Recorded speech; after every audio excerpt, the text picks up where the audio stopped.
Well, and I guess, you know, the administration, if you talk to anyone in the administration, they say, oh, we have smart gov. We put our figures out there on the web every month. You know, we're open, we're transparent. And yet, when was the last time council got a report from, you know, a quarterly report as to where we are in the finances? Okay, here we are year to date.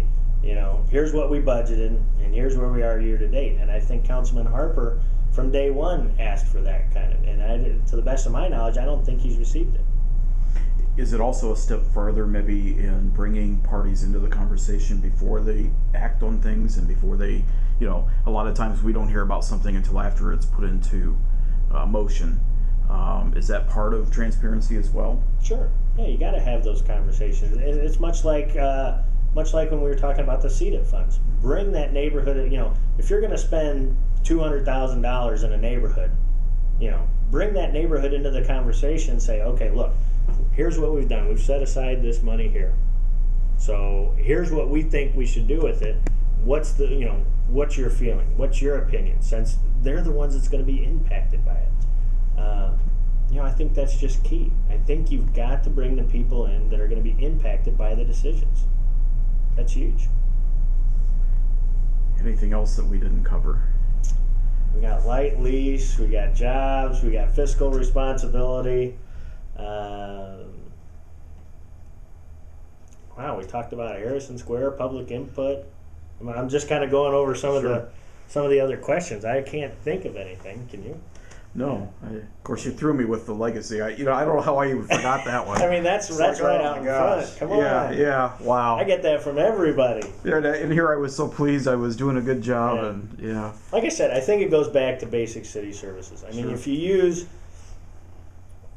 you know, in my interview with the Journal Gazette, they kind of questioned, because I use snow plowing as an example. If, you know, I've got, in Pine Valley, we have anywhere from young families to old retirees. And this winter, I got a phone call from a gentleman that gets dialysis treatments, and when we were going to get a hard snow, and so he called me wanting to make sure that he was going to be able to get out to DuPont Hospital here to get his dialysis treatment. So, you know, again, it comes back to basic city services. So I know if we get a hard snow, city's not going to get to us for maybe 3 days. So I've got to go out and spend, you know, $1,500 to have an independent contractor come in and plow out my neighborhood. You know, are we double taxing the residents? Because first they're paying taxes for that kind of service, but then they also pay association dues for the maintenance of our common areas and everything. But now I have to spend some of their association dues to pay for snow plowing that should be provided by the city. So, you know, and I'm not saying that that's an issue just for Pine Valley. I think that's an issue citywide.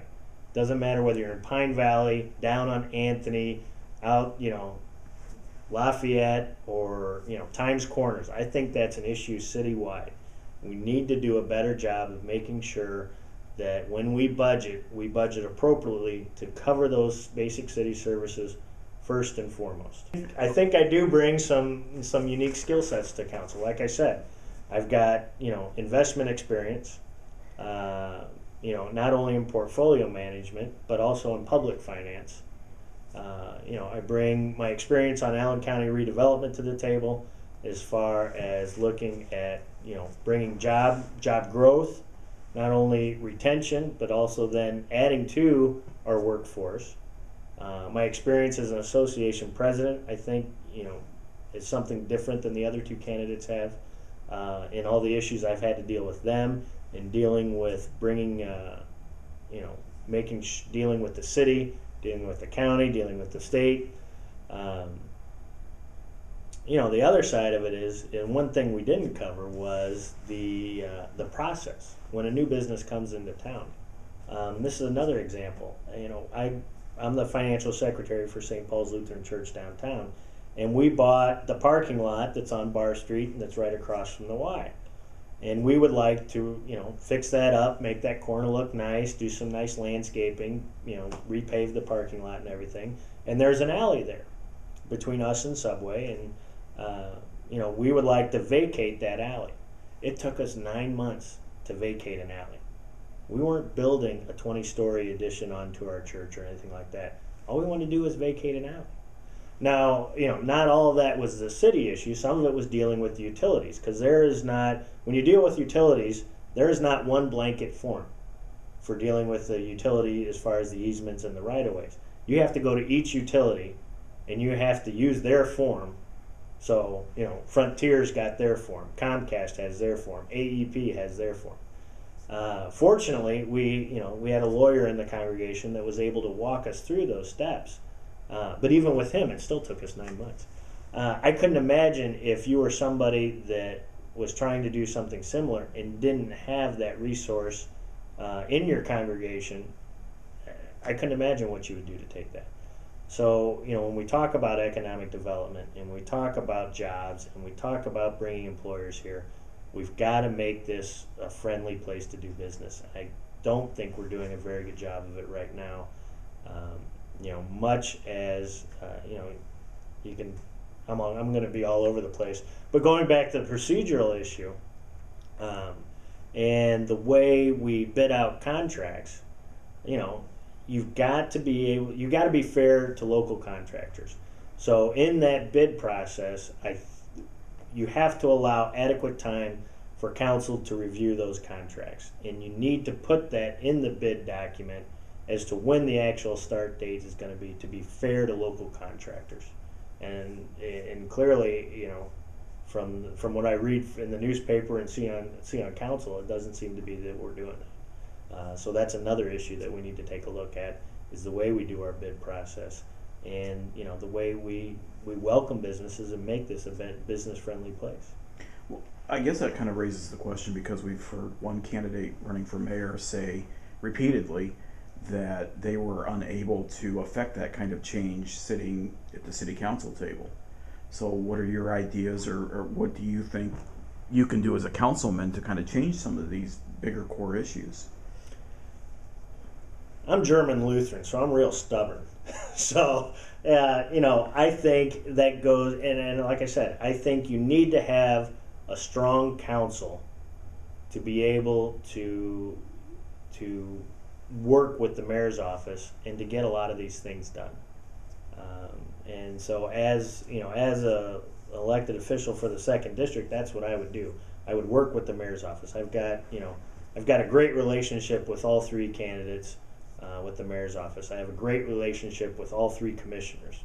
I have a great relationship with county council and the members on county council. So I think that's, again, it comes back to relationships. That's key.